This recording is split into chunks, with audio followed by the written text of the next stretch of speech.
The sun, they once said, would never set on the British Empire.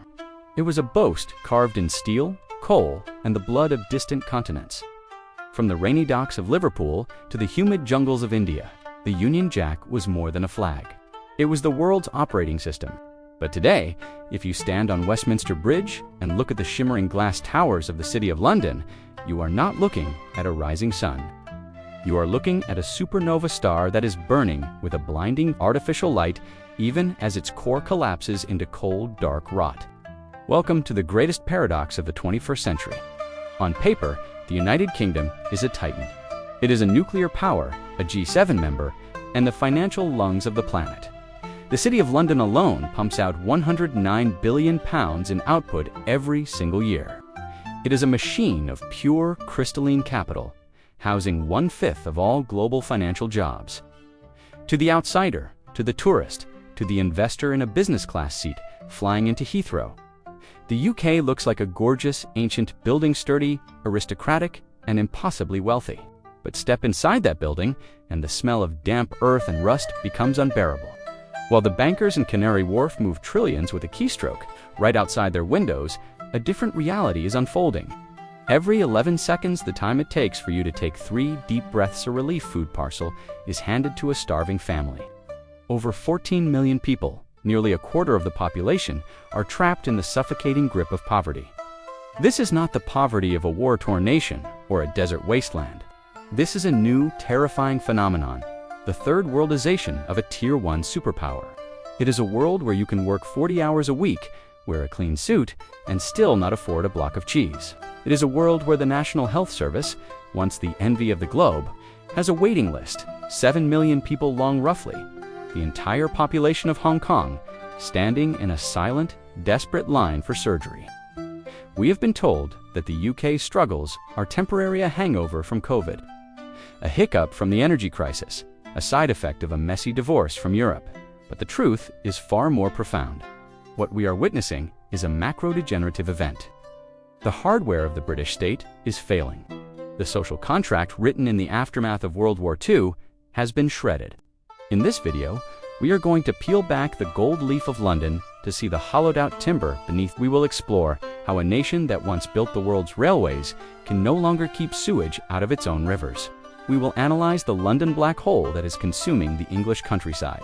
And we will decode the silent structural collapse of a historic empire that is forgetting how to function like a rich country. The British sunset is no longer a metaphor.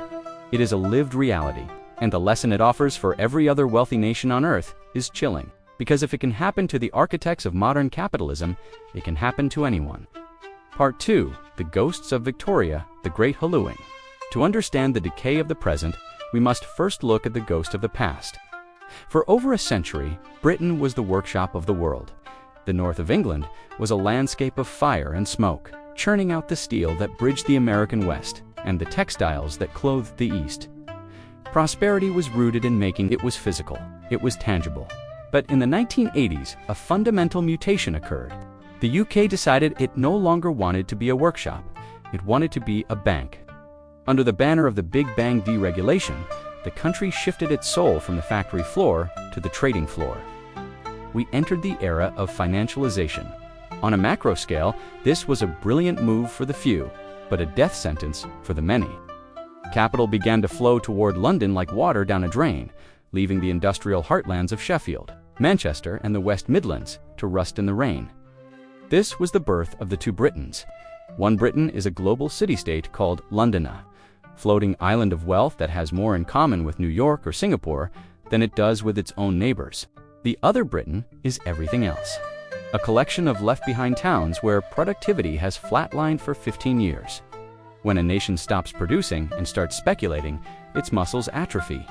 The UK became addicted to cheapness, cheap labor, cheap imports, and cheap debt to mask the fact that it was no longer growing. And now, the bill for that 40-year party has finally arrived. If the United Kingdom were a body, London would be a heart that has grown so large, so engorged with blood, that the limbs have begun to wither from starvation. This is the macro-gravity of the British capital. In almost every nation, the capital is the crown jewel. Paris dominates France. Tokyo anchors Japan. But London is different. London is an economic black hole that bends the very fabric of British reality. Let us look at the cold, hard geometry of this divide. In the City of London, the economic output generated per hour is nearly 30% higher than the national average. If a worker in London bakes 13 cakes in an 8-hour shift, their counterpart in Wales or the Northeast can barely manage 9. Why is the Londoner smarter, harder working? No, it is because London has monopolized the tools of prosperity. By the end of 2023, London swallowed a staggering 50.7% of all foreign direct investment flowing into the entire UK. Think about that. One city, one single dense cluster of glass, and steel took more than half of the wealth intended for an entire island of 67 million people. When the international press headlines scream, "Investment pours into Britain," they are lying through omission. The truth is, investment pours into London's pockets. The result is a landscape of financial apartheid. In Westminster, the heart of political power, the average disposable income is nearly £80,000. Just a few hours away in Leicester or Nottingham, that number collapses to barely £16,000. This isn't just a gap, it's a continental rift. We are looking at a Michelin-starred tasting menu sitting right next to a cold, discarded burger found in a gas station bin at 3 a.m. London acts as a grand smokescreen. It creates a statistical illusion of a wealthy nation. When global economists look at the UK's GDP, they see the shimmering dividends of HSBC and BP, the luxury penthouses of Mayfair, and the billion-dollar art auctions at Sotheby's. They see a first-world titan, but this wealth is a ghost. It doesn't circulate. It doesn't build schools in Blackpool or hospitals in Cornwall.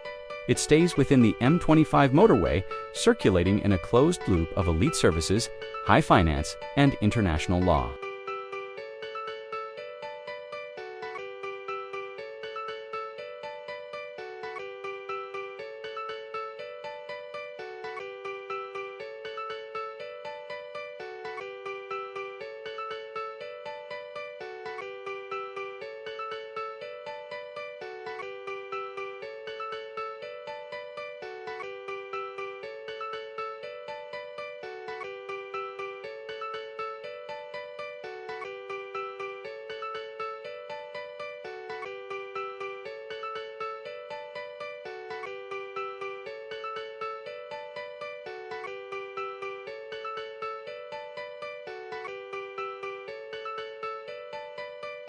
There is a common misconception that the NHS is failing because it is free, but the reality is more sinister. The NHS has been turned into a privilege of time. In a rich country, healthcare is a right. In a decaying country, healthcare is a race. As of late 2025, there are over 7.2 million people on the waiting list. If you are wealthy, you pay for private insurance and jump to the front of the line in 10 weeks. If you are poor, you wait 18, 20, or 30 weeks for a basic surgery, your body deteriorating as the bureaucratic clock ticks. This is third worldism in a tuxedo. The services exist on paper, but they are inaccessible to the masses. And it isn't just health, it is the very earth and water of the realm. In 2024, the UK recorded a 60% increase in serious pollution incidents caused by raw sewage being dumped directly into its rivers. Imagine the nation that birthed the Great Exhibition. The nation of Brunel and Stevenson can no longer manage to keep human excrement out of the Thames or the Wye. Why? Because for decades, the private water companies prioritized shareholder dividends over the boring hardware of pipes and filters. They bled the system dry, and now the system is literally overflowing with filth. The same decay haunts the railways, the very invention that Britain gave to the world. Cancelled trains, astronomical fares, and constant strikes have turned a basic utility into a daily lottery. When a citizen of a G7 nation can no longer trust that a train will show up, or that a doctor will see them, or that the water in the river won't make them sick, the social contract has been breached. This is the hollowing out. The UK is still a high-tax economy, but the return on investment for the citizen has evaporated. You pay first-world taxes for third-world reliability. The country is bone-tired. 2.8 million working-age people have vanished from the workforce. Not because they are lazy, but because they are sick. Stuck in a disease-ridden loop of a failing healthcare system and a high-stress, low-wage economy. They are the disposable generation of a fading empire. There's a pervasive myth that Britain's woes began on a rainy Thursday in June 2016. The narrative? UK was a thriving paradise until it committed geopolitical harakiri by leaving the EU. But the rot was already in the timber. Brexit wasn't the cause of decay, it was the accelerant. A nation, feeling the cold breath of decline, reached for imperial glory and drank it all. Brexit was an identity crisis disguised as a trade policy, a desperate roar of left-behind Britain, trying to reclaim sovereignty, hollowed out by 40 years of financialization. But the 21st century is cold and transactional. You cannot eat sovereignty, and you cannot build a hospital with national pride. Economic data from 2024 and 2025 is a brutal autopsy of this decision. UK GDP per capita is 6 to 8% lower than it would have been had they remained. That isn't just a number. It is the missing wealth of a nation. It is the missing schools, the missing nurses, and the missing dignity of a million families. Investment capital has vanished by nearly 18%. Productivity dropped another 4%. By throwing up trade barriers, the UK built a toll booth in front of its own garage door, and then wondered why it was so expensive to drive to work. The most silent and deadly damage of Brexit is the erosion of trade intensity. Over 14% of UK companies that once exported to Europe have simply ... quit. They didn't go bankrupt, they just gave up. The bureaucratic friction proved too much. When 14% of your exporters stop exporting, your economy doesn't collapse with a bang. It deflates. It becomes a flat-tired car, struggling to keep up on the global highway. Brexit didn't invent the decline, but it ensured it would be faster, lonelier, and more painful. It locked the UK into a law-growth trap, where survival means squeezing the citizen harder. This brings us to the most terrifying symptom, the death of the work-life promise. In a healthy society, if you work hard, you survive. If you work very hard, you thrive. But in the UK of 2026, that deal has been burned. 2/3 of adults in poverty are in work. They are the working poor, vital to society but can no longer afford to live in it. Average wage grown by a pathetic £16 a week since 2010. Enough for 3 cups of coffee. The average Brit is now earning £230 less per week than they should be. Where did that money go? It vanished into the black hole of costs, wages frozen like a prehistoric insect in amber, while shelter costs exploded. Average home costs 7.9 times annual income. Young people can't save a deposit. Rent is even more predatory. In London, average rent hit a gut-punching £2,253 a month. In the Northeast, rent is rising fastest. The system is mining the poor for every last penny. When a citizen spends 50 to 60% of income on rent, they are not a consumer. They are a modern serf in a digital feudalism. This is the third world symptom, a massive wealth gap. A tiny elite owns assets, while the majority lives in permanent financial fragility. One broken boiler, one car repair, one sick day away from the food bank. The UK is no longer a rich country. It is a country with many rich people, living on top of an exhausted, starving foundation. The most chilling aspect of the British decline is not the statistics themselves, but the normalization of the abnormal in a functioning first world power. But in the UK of 2026, the crisis has become the baseline. It has become a permanent feature of the landscape, as immovable and silent as the White Cliffs of Dover. Nowhere is this more evident than in the institutionalization of the food bank. There was a time, not so long ago, when a food bank was an emergency measure, a desperate triage for a sudden disaster or a personal tragedy. Today, the Trussell, Trust, and other networks are as essential to the British infrastructure as the post office once was. In just 1 year, nearly 3 million emergency food parcels were distributed. Let that sink in. A nation that once commanded the world's trade routes now has a logistical network dedicated solely to keeping its own citizens from literal starvation. Over 1 million of those parcels were for children. As of mid-2025, over 172,000 children are waking up in temporary housing motels, hostels, and rundown B&Bs. This is not a glitch in the software of capitalism. It is the systemic output of a model that has prioritized asset inflation for the elderly and the wealthy over the basic survival of the young. This is the third worldization of the mind, when a society stops being shocked that its children are homeless. It has officially transitioned into a different category of civilization. It has accepted the downward slide as destiny. And beneath the surface of this poverty lies a deeper physical exhaustion.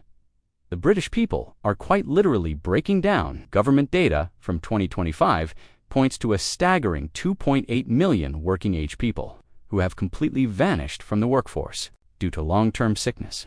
This is not a quiet quitting trend or a choice for work-life balance. These are real human beings whose bodies have given out under the weight of a high-stress, low-nutrition, and low-hope environment. They are stuck in a medical no-man's land, too sick to work.